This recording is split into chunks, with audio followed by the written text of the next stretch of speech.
Hey, everybody. Welcome back to Soulganize Your Life, where we spend a half hour just discerning the difference between how we normally organize our daily lives through the distorted ego and how we can possibly start being more intentional about soulganizing our lives through a higher divine inspiration.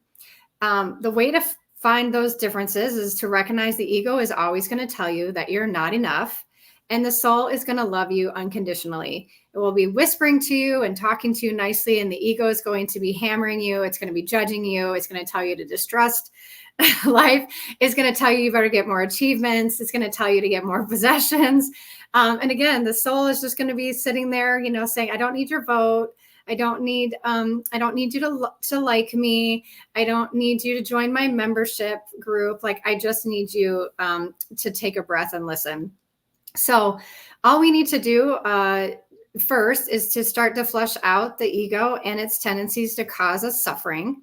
I know we're never going to lose the ego, but it does have a lot of tendency to cause us suffering. And then start to hopefully listen to the faint whispers of the soul, which is, again, always in the background trying to reach you. And our guest today is here to help us do that. And I think after hearing that she's done over 20,000 hours of coaching others, she probably can do this at the drop of a hat, distinguish the difference between the ego and what I call the soul. She may call something different. But yeah, Leslie Pachetti, which rhymes with spaghetti. I love that you said that. Her spice of life is variety. I know her enough to know that that's true. So she's, was a jazz singer, and then she became an executive coach. And then, as I stated, she started coaching coaches and speaking, and then owns her own business now, helping people just like you who are coming to this podcast. So with no further ado, Leslie, thank you so much for being here, and add anything you'd like to what I just babbled. Oh my gosh, I'm so excited to be here. You and all of your listeners. Oh my gosh, where do we start? I have nothing to add about that. There's just too much fun stuff for us to talk about today. Yes. Well, and, usually we try to have a topic, and, Leslie and I were saying there's not really a topic today. More it's discussing how she transitioned during many chapters of her life, like we just laid out, and how she recognizes that every time she did listen to her soul and did make those transitions, she didn't regret it. And even though it maybe didn't make sense to a lot of people or seem rational, right? She's been on this journey and now is really helping a lot of other people make irrational decisions. No, I'm just kidding. But anyway, so Leslie, just tell us the first time you were able to discern or come in contact with your ego. How did you first hear about it? Take us back. Oh my gosh, let's start at the very beginning. Okay, I think for me, even when you hear ego, it reminds me, I think for me, of being in college. I was a bio major, so I took a lot of psych. Oh my gosh, bio? Did you say? Only for 2 years, only till I couldn't pass chemistry. And so, but I loved the psychology and the anatomy of it. Mm-hmm. And, you learn about the id, the ego, and the super ego in that head, very technical space. I think really for me, I started to not understand it, but see it more. I think I was still learning in my early 20s. I actually was a journalism major, and I did TV, and I was fresh out of college, and I was working for a cable station, and I was behind the scenes, camera operating, editing, all that. Wow. And I loved it. Oh my gosh, I loved it so much. But I was also working like 90 hours a week. Wow. And I was starting to get really bad headaches. And I remember I was living in the city at the time, and the studio was in the city. And I was taking the bus, and I remember sitting at the bus stop on the bus bench in the middle of the city with my headphones on from my cassette Walkman. So hello, aging myself. Listening to Wilson Phillips. Aww. What is the song? Hold On. Yeah. And, Hold and on. thank you. And For one day. I was weeping, weeping, weeping. And it was because I, even though I loved this job, I thought to myself, if I died today, no one would care. Now, Mm, let me let me be clear here. I had a great family and friends and all of that. It wasn't a I didn't matter moment. It was more of a I didn't feel that I didn't feel my work mattered. My mm, giving mhm, mattered. mhm. I didn't think I was making a difference. You know, Yeah. did anybody care that there was another travel show and that they learned about XYZ? Their life wouldn't change. Yeah. And so I think it was sort of an awakening and a sadness. I call it an early midlife crisis, but I think that was my first early to midlife awakening Yeah. of, wait a minute, take a step back. What matters to you? And I think that was my first soulganizing moment of what does matter. Hmm. Yes, this is fun and I like this, but is it making a difference? If we're only here for a finite moment, like, what do you want really? And when, just from coaching, that's my favorite question to ask anybody, anyways. Yeah. And so that was really the first moment of, all right, wait a minute. And I was singing on the side just to make some extra money at that time, and for fun. And I was singing on one of the cruise ships in Chicago. Um, and I had met a group of residents from Misericordia Home. Hmm. And one of the residents, this is a home for children and adults with mental and physical disabilities. And this kid got on drums with the band.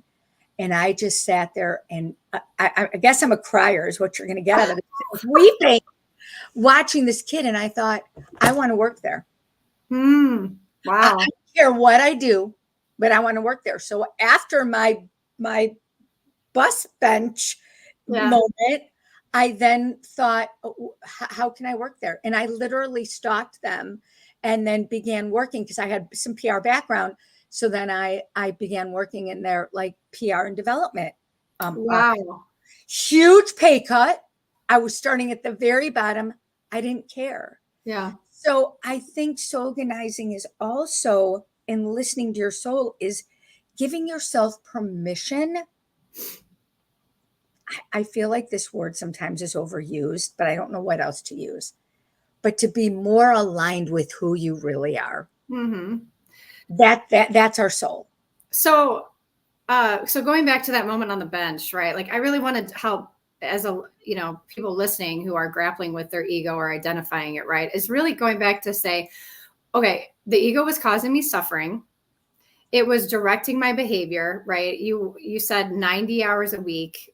Tell me a little bit, how did you develop the idea that you should work 90 hours a week, even though you said, I love the job? Like, why, it's causing you suffering at that point, but there was a time when it wasn't. And it was like, hey, if you do this, right, you're going to be successful. Like, tell me a little bit about that thought process. And I didn't have a lot of that, I think I had a healthy work ethic. Yes. I wasn't told those messages, which I work with a lot of my clients. Like, you've got to work hard. Mm-hmm. At work isn't supposed to be fun. All of those things I do not believe in. Yes. And I was not told. I think I got caught up in my own ego, of maybe proving myself. Okay. Women in TV, especially behind the scenes, a very male dominated industry. Mm-hmm. And I think I just felt like many women or anyone marginalized in some way of, you've got to work quadruply, I'm making up a word now, to be seen and heard as, not an expert in an industry, but as someone worthy in the industry. Yeah. So I think that was one of it, and that was just my own insecurities. So I was overzealous. Yeah. And I think the second thing of that was probably, I wanted to make my way up in that industry. Yeah. So I thought, like, the harder I worked, the faster I could get there. And it was also a very small shop. So I got to do a lot of things, which Mm-hmm. meant I was doing a lot of things. So, I might be out shooting a documentary, but then I was also editing it, and then I was also doing the voiceover for it, and then I was also, so Wow. I think it was, you can have too much of a good thing. Yes. Because I actually really enjoyed it, it was easy to just say, "Oh, I'll just stay 2 more hours to get this done. Mm. Oh, I don't even think my boss I don't even remember my boss putting any pressure on me at that time. Yeah. There's so much of it comes internally, and as you know, that's what we love to work with people on, because Yep. we don't know it until we really start to put a flashlight to it and think, Yep. "Oh, I'm putting this all on myself. Like, what the hell?" Yeah, so I'm hearing two things from your ego. One is an internal belief that you said no one put on me. Really, it was a proving my worth. I had to prove myself. But then I also heard you say the outer societal pressure, which also contributes to the ego, right? The limiting beliefs about women in Yeah. this industry, right? So, like, just to really discern the suffering that you were experiencing, even though, like you said, I was having fun. I was using all of my resources, your voice, your editing skills, your intuition, your curiosity. Like, you were using all those things. Like you said, it was outwardly like nothing was wrong, right? You were even choosing to stay later. It's not like someone was telling you had to. So it's just helping the audience discern, like, the ego can come internally, externally, right? And then it can also be very helpful. It can be very prone to make someone successful. When it's causing you suffering is that moment on the bench, right? The moment on the bench where you're listening to Wilson Phillips, who I think is still around. Totally. Yeah. I think the change. That's not, is that her? Yeah. Anyway, so, like, but to your point, like, it looks crazy to listen to the soul in that moment and say, and then just watch this kid light up on the drums, right? Like, none of this is ego based. This is the difference that we're really trying to discern. And you said, I soulganized my life. I went back towards singing, which is automatically is going to light up your soul to sing beautiful songs for sure. And then that kid, like, did you believe in a higher self or the soul at that point? Or were you just calling it intuition, or like, how did you determine that was a separate part of you? And maybe you didn't. No, that's such an interesting question. I, you know, whatever anyone's religious beliefs are, that is, I was brought up Catholic. Not a lot of Catholic beliefs resonate with me. Yeah. I like to say I'm a recovering. Yeah. And again, I'm not dissing anyone else's belief system here.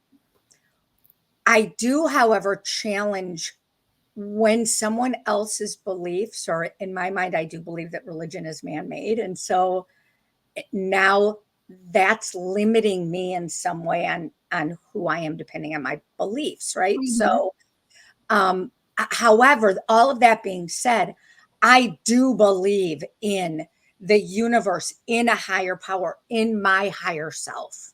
Yeah. And I I don't necessarily think it's outside of me, because I Mm-hmm. think we're all connected.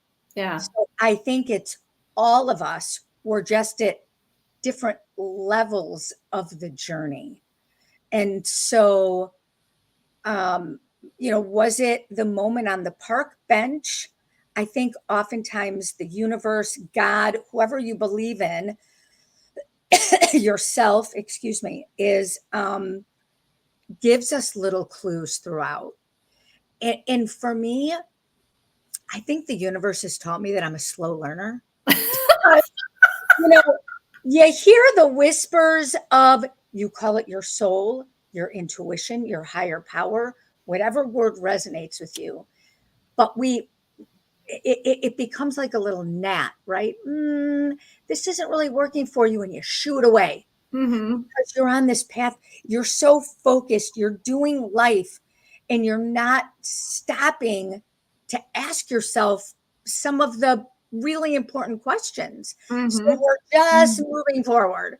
Um, Mm-hmm. and and so I think that it's, it comes first as this little gnat, and then all of a sudden it's like this bird flapping, and you're just kind of until it's the universe literally, and this has happened to me so many times in my life, taking that 2x4 and whacking me upside the head saying, you are not listening.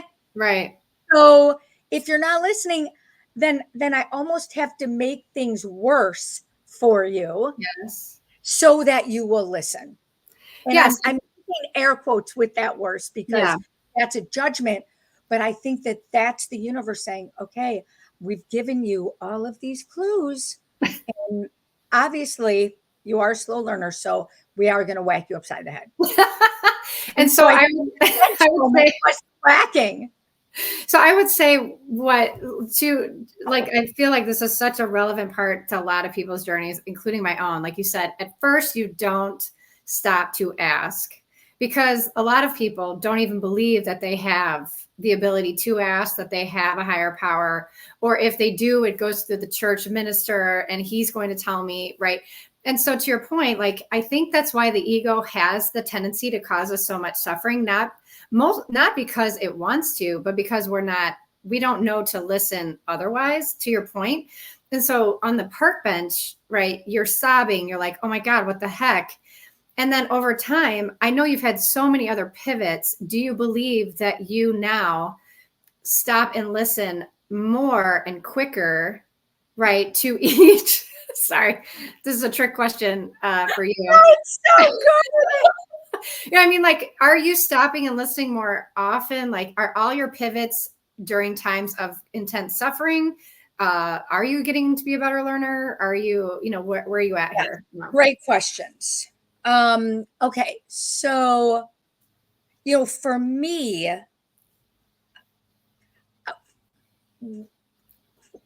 I truly believe while we are on this planet in our physical bodies, that we are constantly learning. Yeah. Whether we're listening or not, that's a whole other 5-hour podcast. Right. Right. we are constantly learning. So I do think like that was one of my moments of I wasn't listening. And so here comes the 2x4. I think in my marriage, I wasn't listening. I was tolerating, and we're such master copers. Everything is fine, which I think is the worst of the 4-letter F words. Yeah. It's fine. It's fine. I was married to a practicing alcoholic. He also gambled. Like there was, but a beautiful human.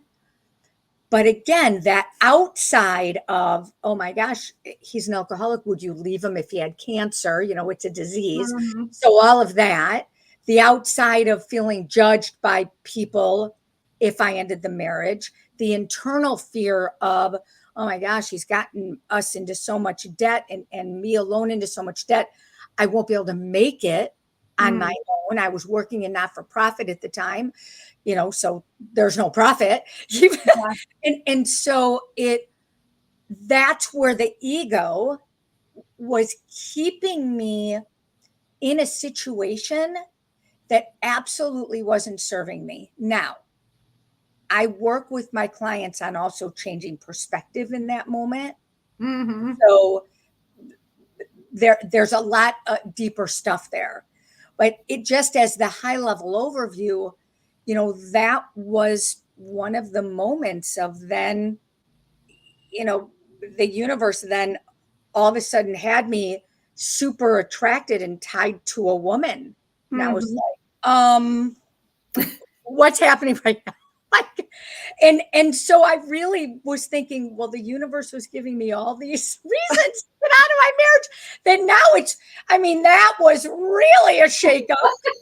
But again, it wasn't something terrible. It was actually something beautiful, but was so out of my realm of understanding and Mhm. not even on my radar. And so then that's when I really kind of got into my personal growth journey of thinking, okay, now wait a minute. It might not be that I'm gay. It might just be the universe saying, since you weren't listening, we're doing this. So then I had to The sit back. contrast. The contrast. Exactly. Yes, So yes. then I had to sit back once I did get out of my marriage to then say, all right, I got to work on all of this, meaning all of me, all of my ego stuff, all of my fear stuff, all of my judgment stuff, Mhm. and find out or soulganize myself of what do I really want? Really? What Mhm. is really important to me and why? Without bringing in the fear and the worry and all of that, and that is not an easy thing to do, Right. which is why I love supporting my clients to do that, because we get too caught up in it that Mhm. it's hard to decipher what our head is telling us and what our soul or our body is telling us. I'll always say to our clients, our body doesn't lie, Yeah. but our head is lying to us 24/7 with the stories. So I think like that was one thing. And then realizing that I was gay. And then, but even up through last year and I've been doing this personal growth stuff since I met you back in 2010. Yeah. We've been on this journey. And even last year, I had a cancer journey. Okay. To me, cancer is just stuck energy. Why Mhm. is there stuck energy? Because my ego was creating stuckness, resistance. There Mhm. wasn't flow happening. Mhm. When I'm aligned and connected to my soul, there's flow, Yeah. there's ease. Yeah. And Louise Hay calls it dis-ease when we Mhm. think of illness. And it couldn't have been more true. Yeah. Well, isn't this interesting? So I am still learning, but I Yeah. am still getting these moments to remind me. Yeah. And so after coaching people for 20,000 hours, to your point, right? Like you still recognize the ego never goes away. If you aren't vigilant, it will surface again and show up in a relationship, right? Like you're like, oh, work, I changed my work, so I'm good. No, it showed up in a relationship and then it showed up in illness, right? So that's the thing. That's why we're doing this podcast is to help people recognize you cannot stop being vigilant. It will be there on so many levels and in every corner of every house, of every room, right? It will just keep, it's a constant thing you will do until you die. And the good news is, though, when you have that really great contrast of, I don't want to suffer anymore. And then you have this soul like dangling, like there's a flow if you would just not worry for 1 second. And then you pivot and everyone's like, what did you just do? Like, that's crazy. Right. And that's why so many people don't pivot and keep suffering is because the outer egos are also saying like, this isn't okay. Like you've already created wealth and health and, what are you doing? You have this picket fence and in the green grass, like what are you doing? And it's so confusing, but to have people like you that are on an honest journey. I mean, a really honest journey. You've pivoted so many times, like you said, the chapters of my life. And I'm sure you may pivot again, but each time you're getting wiser and listening to the higher self and getting healthier. I will honestly say the day that we met each other in 2010, you're 10 times more healthy, more vibrant, more expansive, more everything than I met you. I think we were both just crying in the Let me Let me tell your listeners a little story about that. Yes. Because Win and I met, and we met going through our coaching journey together, and we were in the same class. And years later, I am now a lead trainer for that coaching school. And Win comes to support as an assistant trainer in the classroom. We get to, and we're talking about something. And she looks at me because I said something about us being in the same class. And she said, wait a minute, you were there? You were in that class? And that's where my life was in that moment. Like, I sat in the back of the room. I was trying to shrink myself, even though physically I had gained, so much weight. I had, so there were so many things of people then seeing me up at the front of the room as a trainer, like, what? You're so confident. You never shut the hell up. Like, all of this stuff. I was like, yeah, I did not want to be seen there. I was going through so much of my own stuff that Win didn't even remember me. And I don't take that personally, by the way. I think it's freaking hilarious. It is funny.